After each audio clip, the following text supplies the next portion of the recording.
You've been told a lie. This Superman movie might secretly be the most important superhero film of the decade? That's not a joke, it's a challenge.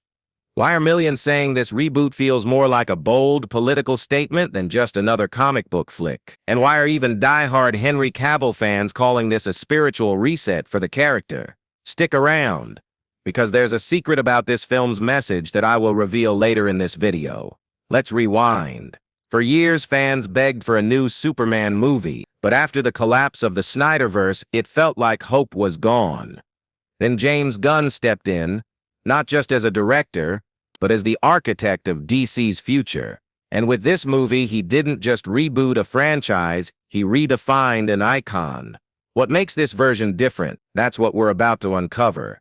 Before you dismiss it as just another reboot, let me ask you this. Why did James Gunn say this is the most comic book movie he's ever made? More than Guardians of the Galaxy? More than the Suicide Squad? And how does a movie about an alien farm boy somehow become a reflection of America's deepest ideals? That's exactly what I'll explain later in this video. But first, we need to understand the vision behind it. Because to truly get why this Superman is turning heads, you have to see what James Gunn is trying to build. And believe me, it's bigger than you think. James Gunn didn't just direct a Superman movie, he launched a revolution. But here's the secret most people are missing. This film isn't just about Superman, it's about saving the DC universe itself. And I will reveal later in this video how Gunn embedded a blueprint for the entire DCU into this one story. From the very first frame, it's clear this is not Snyder's world. Gone are the moody filters and broken heroes. This reboot marks the death of the old DC, and the rise of something radically different. Think of it as a proof of concept, a bold experiment to test if DC's future can finally stand toe-to-toe with Marvel's polished universe. But the twist? It doesn't try to be Marvel. It leans hard into something more bizarre, more comic book accurate, and in many ways more risky. This isn't just a cinematic reset, it's James Gunn rewriting the DNA of DC storytelling. Just look at how the tone shifts. Vibrant, colorful, strange, and unapologetically comic booky. Critics have called it Silver Age storytelling in 4K, but that's exactly the point. Gunn wants you to feel like you've opened a 1960s comic and watched it come alive. But what does that mean for Batman, Wonder Woman, Green Lantern? I'll explain how this movie connects to future DCU stories later in this video. Here's the connection point. Gunn is daring to do what no DC filmmaker has done before, turn Superman into the emotional core of an entire cinematic universe. And if this works, the game changes forever. Let's be clear, this Superman doesn't just feel new, he feels like he came from a different universe. Gone is the brooding isolation of Cavill's Man of Steel. Instead, what we get is something most fans never expected. Superman as he was originally imagined, bright, strange, optimistic, and deeply inspired by the Silver Age of comics. But why would James Gunn risk everything by making it so retro? The answer lies in what he's secretly honoring. I'll break it down later in this video.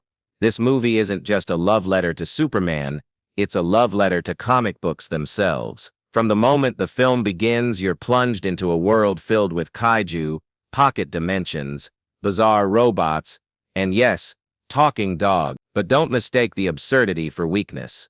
That's exactly what made the Silver Age so magical.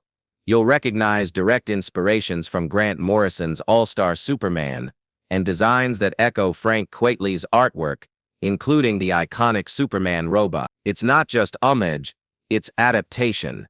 Gunn is pulling story DNA from some of the most beloved and experimental Superman arcs in history. And here's the fascinating part. Despite all the cosmic chaos, the movie never loses sight of the man beneath the cape. Even as he battles interdimensional threats, this Superman's biggest fight is emotional. That's a secret I'll explain later. The real war isn't against Lex Luthor, it's internal. What James Gunn is doing here is giving us a Superman who feels like hope incarnate. And in today's world, that's more radical than you think. What if Superman's greatest power wasn't flight strength or heat vision, but his capacity to feel? That's the hidden truth James Gunn builds the entire movie around. And the deeper you go, the more you realize this isn't a superhero story, it's an emotional character study. But what makes this Superman so different emotionally? I'll reveal that secret later in the video. This time, we're not just watching him save the world. We're watching him wrestle with why the world is worth saving. At its heart, this movie asks a question. Can someone raised to believe in kindness still hold on to that belief in a world filled with chaos, greed, and betrayal? That's not just a fictional dilemma, it's a reflection of our world. And that's the connection point. Clark Kent, the immigrant from Krypton, is raised in the American heartland by the kindest parents imaginable. But in contrast, nearly every other major character, Lois Lane, Lex Luthor, even the Justice Gang, grew up in darkness. Superman isn't just physically strong, he's morally resilient. He believes humans are inherently good, even when they aren't. Lois Lane acts as a pragmatic counter to his idealism. Lex Luthor, a cynical genius who believes Superman is naive. This triangle creates constant tension. Who's right? Can kindness survive in a world built to crush it? Later in this video, I'll tell you how Gunn tests this very belief through the film's biggest twist. But for now, remember this. This Superman bleeds emotionally, and that's what makes him invincible. What if I told you there's a scene where Superman is completely powerless, and it's the most terrifying moment in the entire movie? That's the genius of how James Gunn handles power. This isn't just a film about someone who can lift mountains, it's about how fragile that power becomes when your greatest threat isn't physical. And I'll explain that twist later in this video. Yes, there are massive battles, giant kaiju-level creatures, reality-bending dimension, magic users, and meta-humans. On paper it sounds insane, but Gunn grounds it all in purpose. Every threat is a test, not just of Superman's strength, but of his restraint. Because here's the real secret. The film doesn't ask, how strong is Superman? It asks, how wisely can he use that strength? And then there's Lex Luthor. Unlike previous versions, this Lex is dangerous on a cellular level, a grotesque genius conducting twisted experiments that almost bring Superman to his knees. There are moments where it genuinely feels like Lex has won, and not just in a physical sense, but morally. He breaks the rules, manipulates public opinion, and nearly destroys what Superman stands for. But here's where it gets wild. In one scene, Lex almost kills Superman without ever throwing a punch. That secret, how he does it, I'll reveal later in this video. It changes everything. So if you're expecting just punch after punch action, think again. These aren't just enemies, they're philosophical threats, and each one forces Superman to ask, what kind of god do I want to be? Here's a secret you won't hear in most reviews. This Superman movie doesn't work because of its action, or its villains. It works because of its cast. The performances don't just carry the story, they elevate it into something unforgettable. And later in this video, I'll tell you about one casting decision that nearly broke the internet during filming. Let's start with David Corenswet. Many doubted him. Too unknown, too clean-cut, too different from Cavill. But here's the truth. This man embodies both Clark Kent and Superman in a way that feels eerily reminiscent of Christopher Reeve. He doesn't act, he becomes. One moment, he's fumbling through a nervous interview. The next, he's standing tall, commanding a room like a mythic god. That switch? Pure magic. Now Rachel Brosnahan as Lois Lane.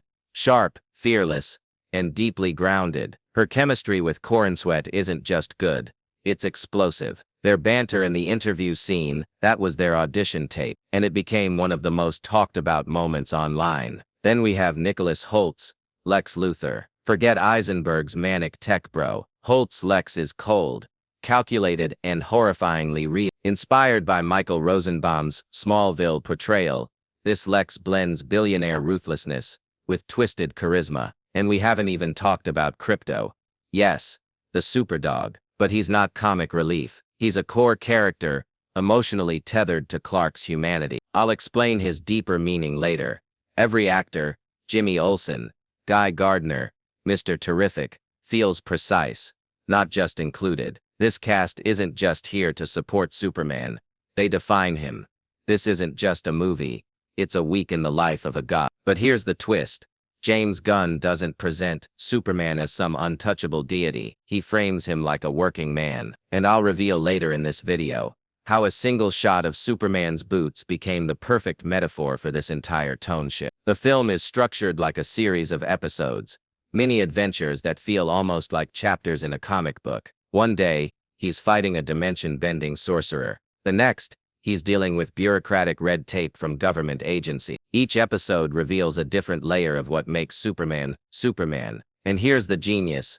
None of it feels disconnected. It's a rhythm.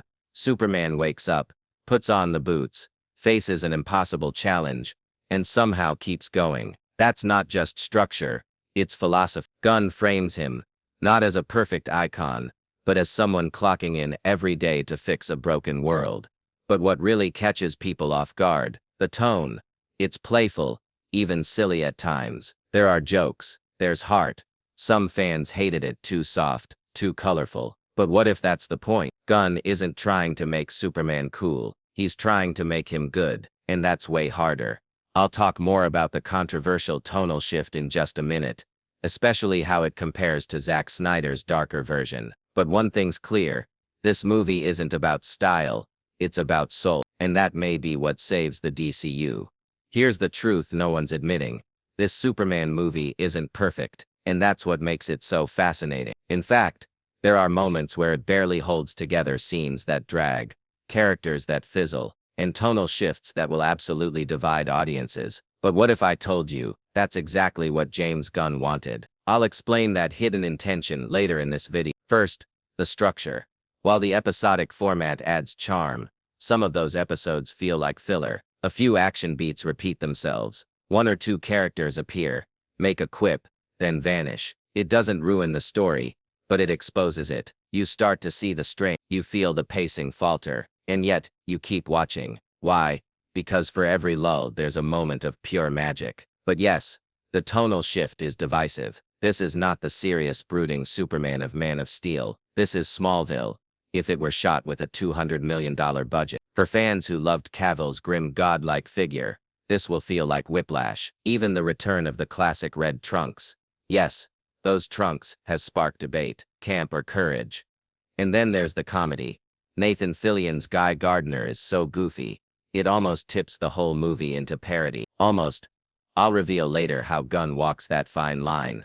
But here's the thing, if you hate camp, if you hate hope, you may hate this film, and that's the risk Gunn took, making a Superman who smiles in a world that doesn't. So here's the final truth. This Superman movie isn't just a film, it's a warning that hope is fragile, that kindness is radical, and that the biggest battle we face isn't cosmic, it's moral. But what if I told you, the biggest twist in this story isn't even in the movie itself? I'll reveal that secret in an upcoming breakdown.